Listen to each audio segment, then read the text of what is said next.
नमस्कार दोस्तों, स्वागत है आप सभी का आइडियल एकेडमी के ऑनलाइन लर्निंग प्लेटफॉर्म में। दोस्तों इस वीडियो में हम बात करेंगे मोड कंसेप्ट के ऊपर। तो आइए बात स्टार्ट करते हैं। देखिए दोस्तों, मान लीजिए आप मार्केट जाते हैं, तो मार्केट जाते हैं आपको कोई चीज़ खरीदनी होती है। तो फॉर एग्जांपल आपको बनाना खरीदना है तो आप यूनिट का इस्तेमाल करते हैं डज़न। आप जानते हैं कि 1 dozen is equal to 12 unit of something. आप कोई बुक शॉप चलाते हैं, बुक खरीदनी होती है, आप मार्केट में जाते हैं और बोलते हैं 1 ग्रॉस बुक चाहिए आपको। 1 gross is equal to 144 of something. मतलब अगर मैं बात करूं तो मोल भी एक यही चीज़ है। 1 mole of something equal to 6.02 into 10 to the power 23 units. बात को समझिए। अगर मैं बात करूंगा 1 मोल ऑफ एटम्स की, तो इसका मतलब हो रहा है कि मैं बोल रहा हूं कि मैं इतने एटम्स की बात कर रहा हूं, इतने एटम्स की मैं बात कर रहा हूं। अगर मैं बात करता हूं 1 मोल ऑफ इलेक्ट्रॉन्स की,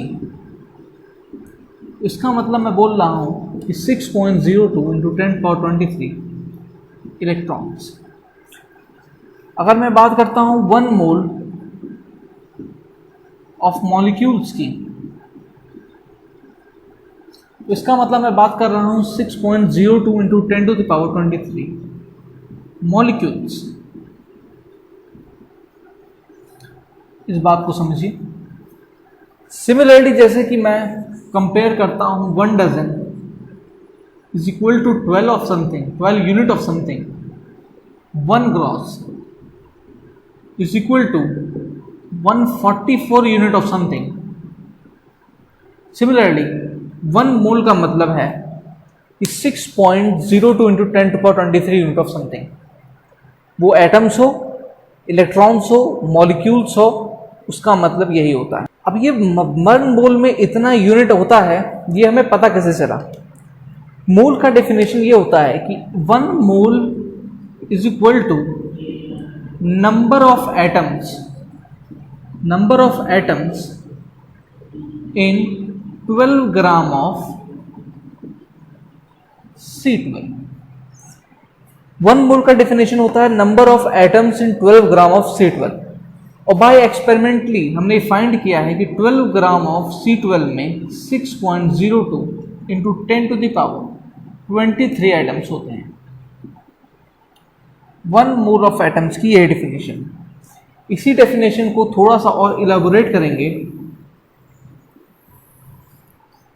तो हम 1 मोल ऑफ एटम्स को कंपेयर कर पाएंगे, 1 mole of electrons, 1 mole of molecules, 1 mole of protons और भी सब एटॉमिक पार्टिकल्स वगैरह वगैरह के बारे में। 1 मोल आपको कहा जाएगा तो उसका मतलब 6.02 इंटू 10 पावर 23 यूनिट्स। अब हम बात करते हैं 1 मोल मास की। 1 मोल मास, 1 मोल मास का मतलब क्या होता है? 1 मोल मास मतलब होता है कि 6.02 into 10 to the power 23 atoms का मास। 1 मोल मास मतलब 6.02 इंटू 10 पावर 23 एटम्स का मास। इसका वैल्यू जो होगा वो हमेशा उसके ग्राम एटॉमिक मास के इक्वल होगा जब हम एटम या एलिमेंट कंसीडर करेंगे, और अगर मॉलिक्यूल को कंसीडर करेंगे तो उसका वैल्यू ग्राम मॉलिक्यूलर मास के इक्वल होगा। Gram molecular mass.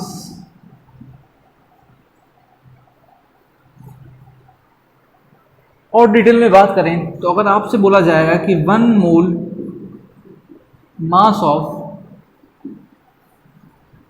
कार्बन 12, तो उसका वैल्यू होगा 12 ग्राम। इसकी कैलकुलेशन के बारे में अगर बात करें कैसे ये इक्वल होगा, तो हम जानते हैं कि 1 मोल में इतने एटम्स होते हैं और एक एटम का मास जो C12 का होता है वो 1.9 इंटू 10 टू द पावर -24 होता है। 1 मोल ऑफ एल्युमिनियम की अगर मैं बात करता हूँ कि इसका मास वो होगा 27 ग्राम्स के इक्वल, कि कैसे इक्वल होगा इस जानने के लिए एक एटम का मास में कंसिडरेशन करता हूँ एल्यूमिनियम का, तो वो होगा 27 इंटू 1.6 इंटू 10⁻24 kg। और हम जानते हैं कि एक मोल में हम बात करेंगे तो 6 पॉइंट,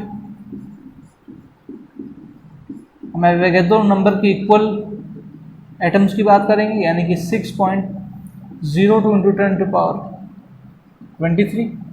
इसको आप सॉल्व करेंगे तो इसका वैल्यू हमेशा 27 ग्राम आता है। सिमिलरली अगर आपसे बात की जाए कि 1 मोल ऑफ कार्बन का कितना मास है तो वो 12 ग्राम होगा, 1 मोल ऑफ हाइड्रोजन का कितना मास है तो 2 ग्राम, 1 मोल ऑफ ऑक्सीजन का कितना मास है तो 16 ग्राम। बात करते हैं normal temperature and pressure condition की। एनटीपी पे अगर मैं बात करूं तो एनटीपी के केस में 6.02 into 10⁻23 molecules of any gas. NTP condition में इतने मॉलिक्यूल्स ऑफ किसी भी गैस के का जो वॉल्यूम होता है वो 22.4 लीटर्स होता है। एनटीपी कंडीशन पे 6.02 इंटू 10⁻23 मॉलिक्यूल्स किसी भी गैस का, उसका वॉल्यूम 22.4 लीटर्स के इक्वल होता है। ये इसका वॉल्यूम है। नंबर ऑफ मोल्स कैलकुलेट करने की मैं बात करूं कि how to calculate number of moles. Number of moles निकालने का तरीका है, अगर मैं मास की बात करता हूं तो नंबर ऑफ मोल्स निकालने के लिए आप गिवन मास को डिवाइड कर देंगे उसके फॉर्मूला मास से।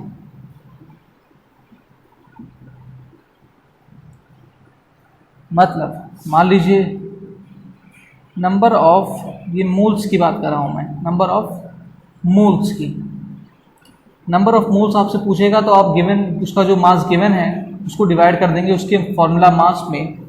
अगर वो एटम है तो एटॉमिक मास से डिवाइड करेंगे, और मॉलिक्यूल है तो मॉलिक्यूलर मास से डिवाइड करेंगे।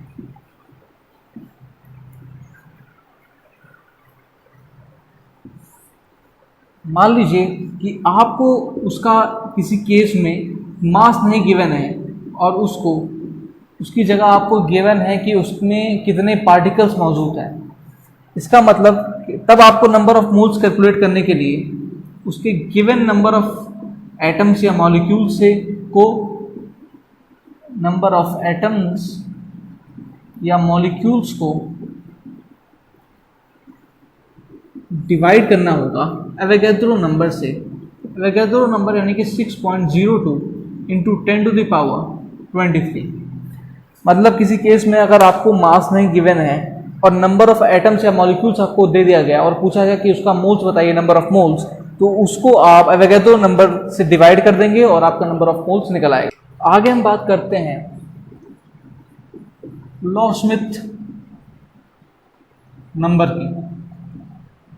लॉ-स्मिथ नंबर का क्या मतलब होता है समझते हैं। लॉ-स्मिथ नंबर एक कांस्टेंट होता है जिसका वैल्यू हम निकालते हैं एवोगैड्रो नंबर को वॉल्यूम इन ml से डिवाइड करने के बाद।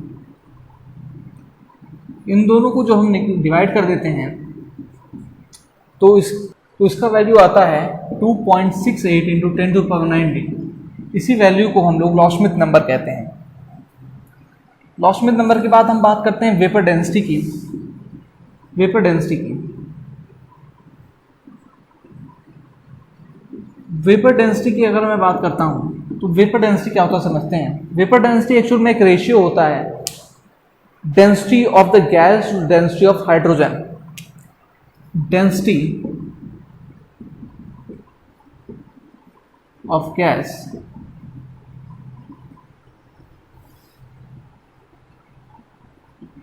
density of given gas to density of hydrogen।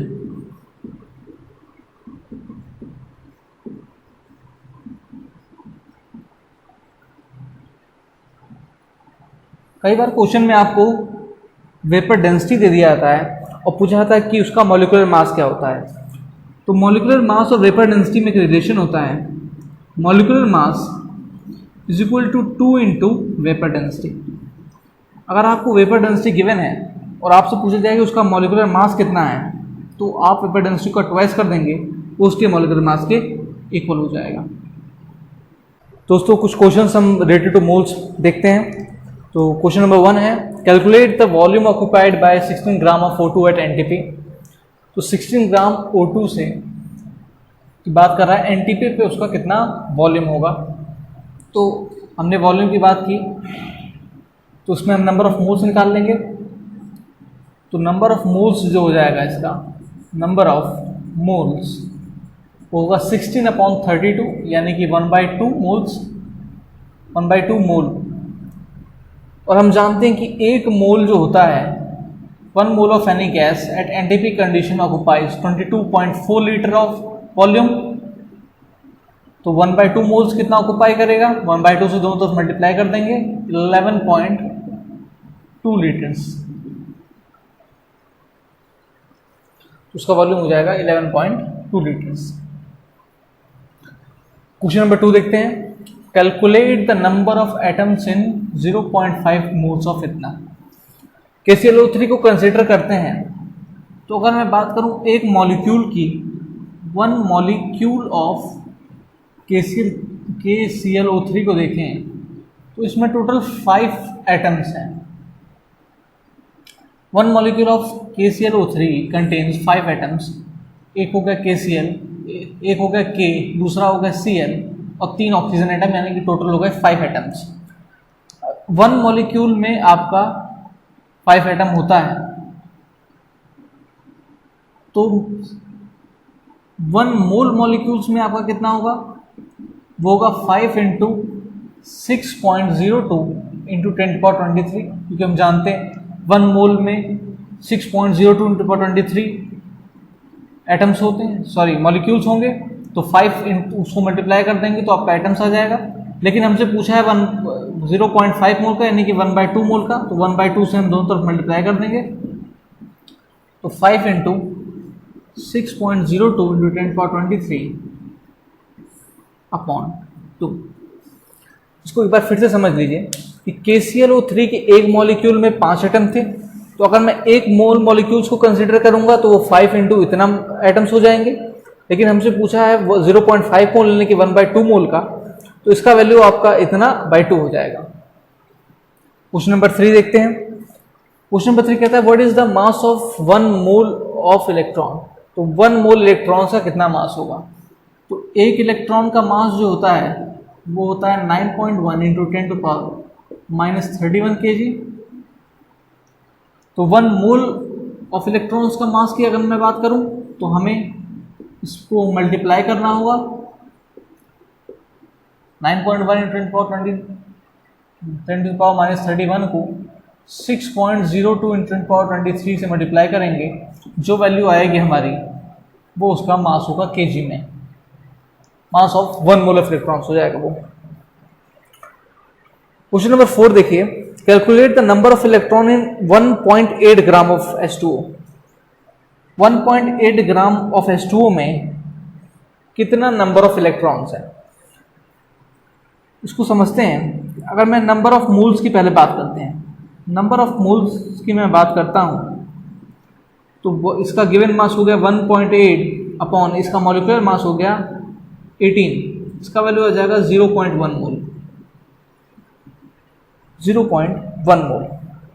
अब कंसीडर करते हैं एक मॉलिक्यूल को H2O के, 1 मॉलिक्यूल ऑफ H2O में आपके 10 इलेक्ट्रॉन्स होंगे। 10 इलेक्ट्रॉन्स कैसे होंगे, 2 इलेक्ट्रॉन्स हो गए हाइड्रोजन के और 1 इलेक्ट्रॉन्स होगा 8 इलेक्ट्रॉन्स हो गए ऑक्सीजन के, यानी कि टोटल आपके 10 इलेक्ट्रॉन्स होंगे। 1 मॉलिक्यूल में अगर आपके 10 इलेक्ट्रॉन्स होते हैं, तो 1 मोल मॉलिक्यूल्स में आपके कितने इलेक्ट्रॉन्स होंगे। 1 मोल मॉलिक्यूल्स की बात करूंगा मैं, तो वो 10 × 6.02 × 10⁻23 हो जाएगा। 1 मोल H2O के में इतने मॉलिक्यूल्स होंगे, और अब इतने मॉलिक्यूल्स होंगे तो इलेक्ट्रॉन्स कितने होंगे, हम बात करेंगे पहले तो 0.1 मोल्स की। 0.1 मोल में कितना होगा, वो होगा 10 × 6.022 × 10⁻23 × 0.1, इसका वैल्यू आपका 6.02 इंटू 10⁻23 इलेक्ट्रॉन्स होंगे। इसको फिर से समझिए, हमसे पूछा गया कि 1.8 ग्राम ऑफ H2O में कितने नंबर ऑफ इलेक्ट्रॉन्स होंगे। तो हमने पहले नंबर ऑफ मोल्स निकाला, नंबर ऑफ मोल्स निकाला तो आया 0.1। तो हम जानते थे कि एक मॉलिक्यूल ऑफ H2O में 10 इलेक्ट्रॉन्स होते हैं, तो एक मोल H2O के मॉलिक्यूल्स में कितने इलेक्ट्रॉन्स होंगे, वो हो जाएगा 10 इंटू Na, यानी कि एवोगैड्रो नंबर। हमसे पूछा गया था 0.1 मोल में कितना होगा, तो 0.1 से हम दोनों तरफ मल्टीप्लाई कर देंगे तो हमारा आंसर आ जाएगा एवोगैड्रो नंबर के इक्वल इलेक्ट्रॉन्स होंगे। अगला क्वेश्चन नंबर 5 कंसिडर करते हैं। Calculate the number of moles in 25 grams of CO3, number of moles in 25 gram of CO3 and the number of oxygen atoms. इस क्वेश्चन में हमसे दो चीज पूछी गई है, एक तो नंबर ऑफ मोल्स की बात की गई है CH3 में, और दूसरी बात की गई है कि नंबर ऑफ ऑक्सीजन एटम्स कितने हैं। तो सबसे पहले नंबर ऑफ मोल्स निकालते हैं। नंबर ऑफ मोल्स निकालने के लिए गिवन मास यानी कि 25 ग्राम और CH3 का आप मॉलिक्यूलर मास कैलकुलेट करेंगे तो Ca का होता है 40, कार्बन का हो जाएगा आपका 12 और ऑक्सीजन का होता है 16। तो इसको कैलकुलेट करेंगे तो ये हो जाएगा आपका 100, 25/100 it will be equal to 0.25। तो यानी कि 25 ग्राम CO3 में आपके 0.25 मोल्स होंगे। अब नंबर ऑफ ऑक्सीजन एटम्स की बात किया जा रहा है, तो एक मॉलिक्यूल को मैं कंसीडर करता हूं, तो एक मॉलिक्यूल में 1 मॉलिक्यूल ऑफ CO3 में 3 एटम होते हैं ऑक्सीजन के, 3 एटम ऑक्सीजन के होते हैं, 3 एटम होंगे ऑक्सीजन के। एक मॉलिक्यूल में अगर इतना होगा, यहां पर मैं लिख रहा हूं, तो 1 मोल मॉलिक्यूल्स में कितने होंगे, वो होगा 3 इंटू 6.02 इंटू 10⁻23 और हमको कैलकुलेट करना है 0.25 मोल में, तो 0.25 मोल में कितना होगा, तो it will B 3 into 6.02 into 10⁻23 into 0.25, यानी कि इतने नंबर ऑफ एटम्स होंगे ऑक्सीजन के, एटम्स ऑफ ऑक्सीजन। इस क्वेश्चन को एक बार फिर से देख लीजिए। हमसे पहले पूछा गया कि नंबर ऑफ मोल्स कैलकुलेट कीजिए 25 ग्राम ऑफ CH3 में, और दूसरा हमसे पूछा गया कि नंबर ऑफ ऑक्सीजन एटम बताइए। तो सबसे पहले हम नंबर ऑफ मोल्स निकाला। नंबर ऑफ मोल्स निकालने के लिए हमने यहाँ पर given mass upon molecular mass से डिवाइड किया। मॉलिक्यूलर मास यहाँ पे मैं कैलकुलेट करके आपको दिखाया, Ca का 40 प्लस कार्बन का 12 प्लस 3 टाइम्स ऑक्सीजन यानी कि 3 इंटू 16, इसका वैल्यू आ जाएगा आपका 100। तो number of moles 25/100 that is 0.25। उसके बाद हमने कंसिडर किया एक मॉलिक्यूल CH3 का, तो एक मॉलिक्यूल CH3 में 3 एटम ऑक्सीजन होता है। तो उसके बाद फिर हमने कंसिडर किया अगर एक मॉलिक्यूल में 3 एटम है तो 1 मोल मॉलिक्यूल में कितना होगा, तो 3 इंटू एवोगैड्रो नंबर के इक्वल होगा, और 0.25 मोल में कितना होगा, तो 3 इंटू एवोगैड्रो नंबर इंटू 0.25, इतना total number of oxygen atom present होगा। मोल कंसेप्ट का बहुत इंपॉर्टेंट यूज होता है सॉल्यूशंस के अंदर। सॉल्यूशन दोस्तों एक टॉपिक ही है पूरा, लेकिन यहाँ पर मैं आपको सॉल्यूशन का थोड़ा सा इंट्रोडक्शन देना चाहता हूँ। सॉल्यूशन क्या होता है? Solution is a homogeneous mixture. Solution क्या है? सॉल्यूशन एक होमोजेनियस मिक्सचर, होमोजेनियस मिक्सचर है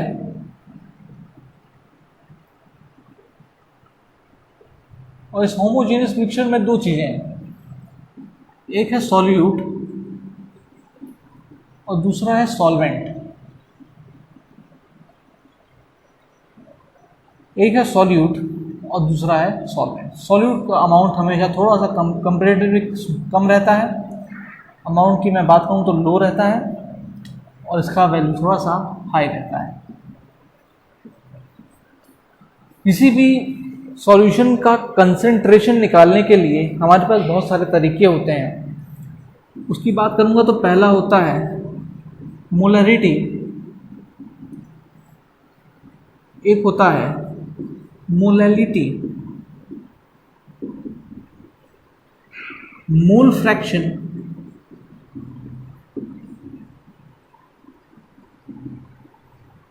और नॉर्मलिटी।